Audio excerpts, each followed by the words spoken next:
నమస్తే, welcome to ATV. Telangana రాష్ట్రంలో కాంగ్రెస్ ప్రభుత్వం అధికారంలోకి వచ్చి దాదాపుగా 27 నెలలు కంప్లీట్ అవుతుంది.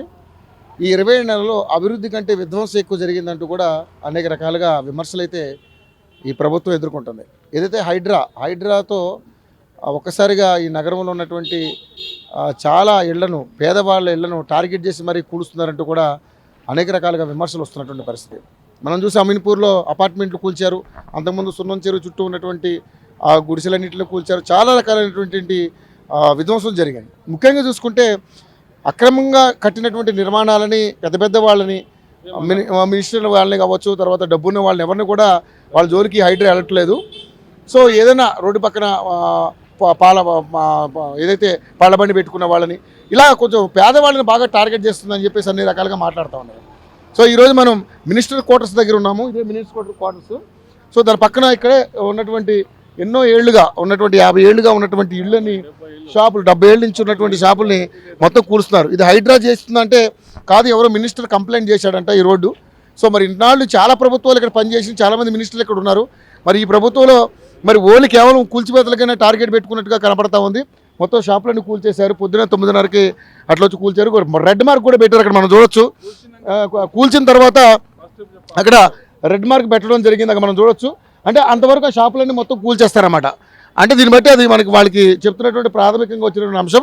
సో ఇక్కడ చాలా మంది స్థానికులు ఉన్నారు, వాళ్ళతో మాట్లాడదాం. సరే ఏంటి సార్ అసలు ఏం జరిగింది ఇక్కడ 9 గంటలకు ఒకటేసారి పోలీసు వాళ్ళు, జిహెచ్ఎంసీ వాళ్ళు అందరు వచ్చేసినారు. వచ్చేసి డైరెక్ట్ ఇక్కడ వచ్చి వాళ్ళు వచ్చిన 2 నిమిషాల్లో జేసీపీ వచ్చింది.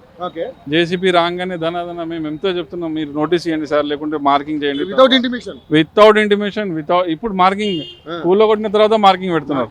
అది చూస్తున్నారు కదా. ఇప్పుడు ఫస్ట్ మార్కింగ్ పెడితే బ్లాక్ అయిపోతుంది. ఇప్పుడు కూల కొట్టిన తర్వాత మార్కింగ్ పెడతాం. ఇప్పుడు ఏం చెప్తున్నారంటే మళ్ళీ అక్కడ మొత్తం పబ్లిక్ జమ అయ్యి వద్దు, మేము మాకు టైం ఏంటంటే అప్పుడు మార్కింగ్ పెట్టి పోతున్నారు. అప్పటిదాకా ఈ కూల కొడితే ఏం లాభం ఏంటి చెప్పండి. ఇప్పుడు దీని మీద మా మమ్మీ ఇంట్లో నడిచేది. ఇప్పుడు ఏం చేయాలి? ఇప్పుడు బతకడానికి ఏం లేదు. ఇక్కడ చికెన్ షాప్ ఉంది. మొత్తం కూర్చొని ఆ మార్కింగ్ చేసి మొత్తం కూలుస్తారు. చివరి లాస్ట్ వరకు కూల కొడతారు. ఒక ఇంటిమేషన్ లేదు, ఏం లేదు, ముందు ఇంటిమేషన్ లేదు. అట్లీస్ట్ మేము ఒక వారం 2 days బిఫోర్ బి చెప్పలేము. డైరెక్ట్ వచ్చి కూల కొడుతున్నాం. ఏంది ఇది దౌర్జన్యం, ఏంది, ఏం చేయాలి, ఎవరికి చెప్పాలి, ఏం చేయాలి.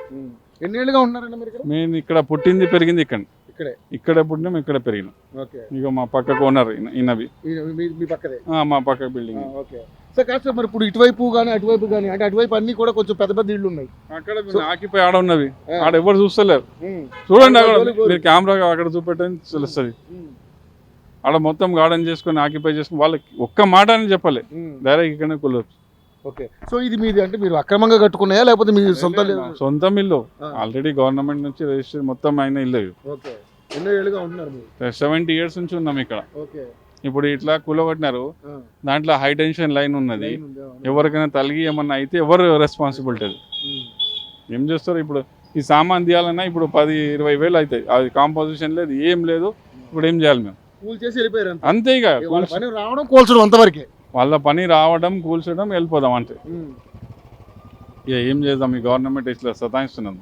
గవర్నమెంట్ మీద మీ అభిప్రాయం ఏంటి? గవర్నమెంట్ ఏంటంటే ఇక ఏం చేద్దాం చెప్పండి, మీరే చెప్పండి. ఇక ఉన్న ఏదో సంసారం నడిచేది మొత్తం బంద్ చేసిపోతున్నారు వాళ్ళు. ఇక ఇవన్నీ ఇచ్చిపట్టి దొంగతనం చేయాలి, ఇంకేం లేదు. మంచిగా బతికే మళ్ళీ అయింది. మన పన్నుల ఆదాయం పోయింది కదా. ఇప్పుడు ఈడ 30 ఏళ్ళు 30 साल से है. 30 साल से चिकन शॉप है. घर तो हमारा 70 साल हो गया.